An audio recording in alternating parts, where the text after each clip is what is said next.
स्वागत है आप सभी का आपके अपने YouTube चैनल शेखावत जी पर। आज हम आपके लिए फिर से एक नई स्टोरी लेके आए हैं जो कि है बद्रीनाथ की।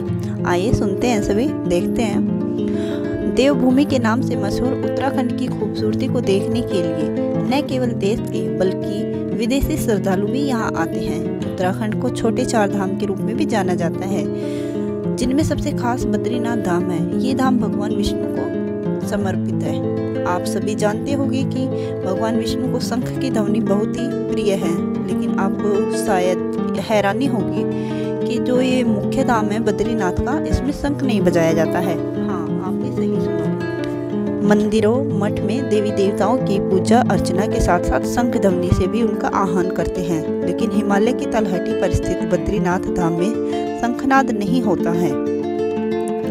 बद्रीनाथ में शंख बजाने के पीछे वैज्ञानिक फैक्ट भी जुड़े हुए हैं। ठंड के दौरान अगर आप यहाँ आए होंगे तो खुद को देखा होगा कि इसमें इस समय बर्फ पड़ने लगती है। अगर यहाँ शंख बजता है तो उसकी ध्वनि पहाड़ों से टकराकर प्रतिध्वनि पैदा करती है। इस कारण बर्फ की दरार पड़ने या फिर बर्फीले तूफान आने की आशंका बनती है।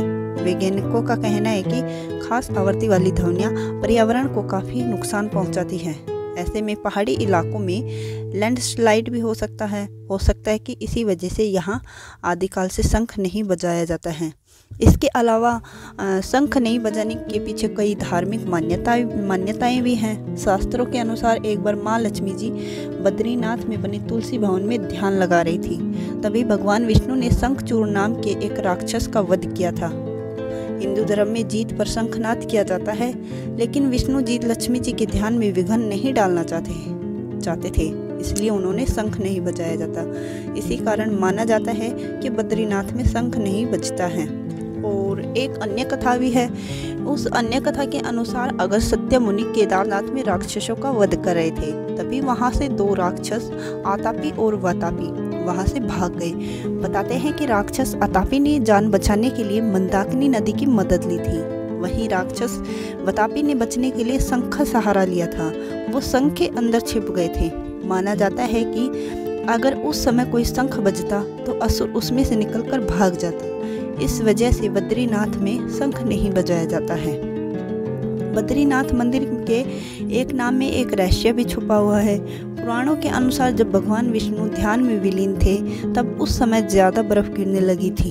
इसकी वजह से पूरा मंदिर ढक गया था। तब माता लक्ष्मी ने बद्री यानी एक बेर के पेड़ का रूप लिया।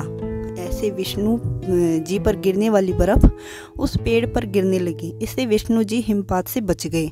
लेकिन सालों बाद जब विष्णु जी ने देवी की ये हालत देखी तो वो भावुक हो गए। उन्होंने लक्ष्मी जी से कहा कि कठोर तपस्या में भी वे उनके साथ थी। Like, comment and subscribe.